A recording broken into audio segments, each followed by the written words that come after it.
안녕하세요. 고민 파서블입니다. 오늘은 무시당하는 이유, 직장 편입니다. 직장에서 뚜렷한 이유 없이 무시당한다고 생각할 때가 있습니다. 한 가지 사례를 통해서 이야기를 나눠보도록 하겠습니다. 출산으로 전 직장을 그만둔 도연 씨가 새로운 직장에 들어가게 되었습니다. 전 직장에서는 나름대로 인정도 받고 일도 잘했고 대인 관계도 좋아서 퇴사할 때까지 별탈 없이 지냈습니다. 그런데 새로운 직장은 들어간 지 한 달이 지났지만 여전히 기존 사람들과의 관계가 벅차다고 합니다. 자신보다 두 달 먼저 들어온 직원 B씨에게는 다른 사람들이 잘 어울리는데 유독 도연 씨에게만 쌀쌀맞거나 시큰둥하고 말도 잘 걸지 않는다고 합니다. 도연 씨는 회사에서 투명 인간 취급받거나 소외감을 받는 느낌이 든다고 합니다. 최근에 알게 된 사실은 도연 씨 자리에서 일했던 이전 직원들은 몇 달을 못 버티다가 그만두었다는 것입니다. 도연 씨가 맡은 일은 자기 능력에 비해 일의 수준이 낮다고 합니다. 그리고 계속 도연 씨의 자리만 바뀌었다는 것입니다. 다른 직장에 들어가는 것이 쉽지 않기 때문에 여기서 직장 생활을 계속 해야 할지 말아야 할지 화가 나고 고민도 된다고 했습니다. 이런 경험을 당하게 되면 어떻게 해야 할지 막막하고 생각이 많아질 수밖에 없습니다. 내가 뭔가를 잘못한 것도 없고 인사도 잘하고 예의 없게 한 것도 없는데 왜 나에게 사람들이 그럴까? 내가 더 살갑게 사람들에게 다가가지 못해서 그런가? 왜 나를 이유 없이 싫어할까라고 생각하게 됩니다. 이것이 말로만 듣던 직장 왕따인가라고 할 것입니다. 대부분의 사람들이 직장에서의 무시나 왕따의 원인을 모른 채 사람들이 왜 자신에게만 그렇게 대우하는지 전혀 파악하지 못합니다. 그리고 이렇게 생각을 합니다. 그 사람들은 정말 못된 사람들이야 라고 말입니다. 도연 씨와 두 달 전에 들어온 직원 B 씨와는 어떤 차이가 있을까요? 여러 가지 이유가 있겠지만 직원 B 씨에게 사람들이 살갑게 대하고 잘 어울리는 것은 다른 직원들이 B 씨에게 업무상 부탁할 일이 있거나 그 직원을 거쳐가야 하는 것이 있기 때문입니다. 다시 말해서 B 씨에게 업무상 아쉬운 소리를 해야 하거나 자신들의 업무를 처리하는데 B 씨가 꼭 필요하기 때문입니다. 또한 도연 씨가 들어옴으로 자신들의 결속력을 다지기 위해 한 사람을 희생양으로 만드는 경우가 있습니다. 이런 일은 도연 씨뿐만 아니라 모든 직장에서 일어날 수 있는 일입니다.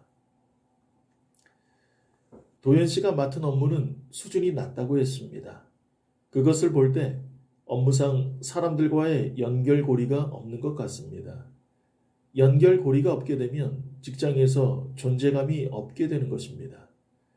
존재감이 없다 보니 자연스럽게 무시당하거나 소외감을 느끼게 되고 투명 인간 취급받는 왕따가 되는 것입니다. 그래서 도연 씨의 업무를 보던 이전 사람들이 오랫동안 버티지 못하고 그만둔 이유가 거기에 있습니다. 도연 씨는 전 직장에서 대인 관계가 좋았습니다. 그런 것을 볼 때 전혀 모난 성격이거나 사람을 대하는 부분이 서툴러서 그런 것은 아닐 것입니다. 바로 업무적인 위치가 도연 씨를 무시당하는 존재로 만든 것입니다. 물론 회사는 공적 공동체로서 동료애가 있어야 합니다. 그 어떤 목적을 갖고 사람을 대하는 것은 잘못된 것입니다. 업무적인 위치로 자신들의 득과 실을 따져서 사람을 대하는 것은 하지 말아야 합니다. 안타깝게도 이런 업무 환경이 사람을 피곤하게 만듭니다. 이런 경우를 생각해 보시면 잘 이해되실 것입니다. 직장에서 성격도 안 좋고 가까이 다가서기 싫은 사람이 있습니다. 그런데 어쩔 수 없이 그 사람이 경력자이고 업무에 대해서 잘 알고 있다면 다가가야 합니다. 때로는 그에게 아쉬운 소리를 할 때도 있습니다. 그가 직장을 다닐 때는 사람들이 다가선다고 생각할지 모르나 그가 퇴사한다면 모든 사람이 좋아할 것입니다. 사람들이 다가서느냐 멀리 하느냐는 인간적인 관계도 있겠지만 그렇지 않은 경우는 업무 관련성과 매우 깊습니다. 도현 씨가 심리적으로, 정신적으로 매우 힘든 상태이지만 이러한 이유를 알고 직장 생활을 한다면 상황에 맞는 해법을 찾을 수 있을 것입니다. 세 가지를 말씀드리겠습니다. 첫째, 도현 씨가 업무적인 확장을 이룰 수 있다면 다른 사람들과의 관계가 형성될 수 있습니다. 다른 업무를 할 기회가 온다면 그 기회를 잡아야 합니다. 왜냐하면 다른 사람들과 연관된 업무일 수 있기 때문입니다. 그렇게 되면 다른 사람들과 관계를 만들어갈 수 있습니다. 그렇기 때문에 다른 업무 기회가 주어지면 반드시 해보시길 바랍니다. 둘째, 절대 자존감을 잃어버리면 안 됩니다. 당당해야 합니다. 다른 사람의 비유를 맞추는 것은 통하지 않습니다. 인사를 잘하거나 착한 모습을 보인다고 그들은 달라지지 않습니다. 자신의 정체성을 잃지 말아야 합니다. 필요할 때는 자신의 목소리를 내야 합니다. 다른 사람이 나를 어떻게 생각할지 눈치 보지 말아야 합니다. 소심해지면 그럴수록 더 주눅들게 됩니다. 셋째, 다른 사람이 퇴사한다면 그 자리로 옮겨갈 수 있는 기회가 될 수 있습니다. 그런 기회가 온다면 자신감을 갖고 도전해 봐야 합니다. 회사는 적극적인 사람을 좋아합니다. 그래서 자기 피드백을 해야 합니다. 이렇듯 회사를 계속 다니다 보면 반드시 기회는 옵니다. 업무적인 무시는 시간이 지나면 해결되지만 그 시간까지 견디기가 매우 어렵기 때문에 사람들이 중도에 그만두는 것입니다. 절대 자존감을 낮추거나 자신감을 잃어버리면 안 됩니다. 필요한 말이라면 해야 합니다. 다른 사람의 비유를 맞추거나 착하게 보이거나 인사를 잘한다고 무시하는 사람들의 생각을 바꿀 수는 없습니다.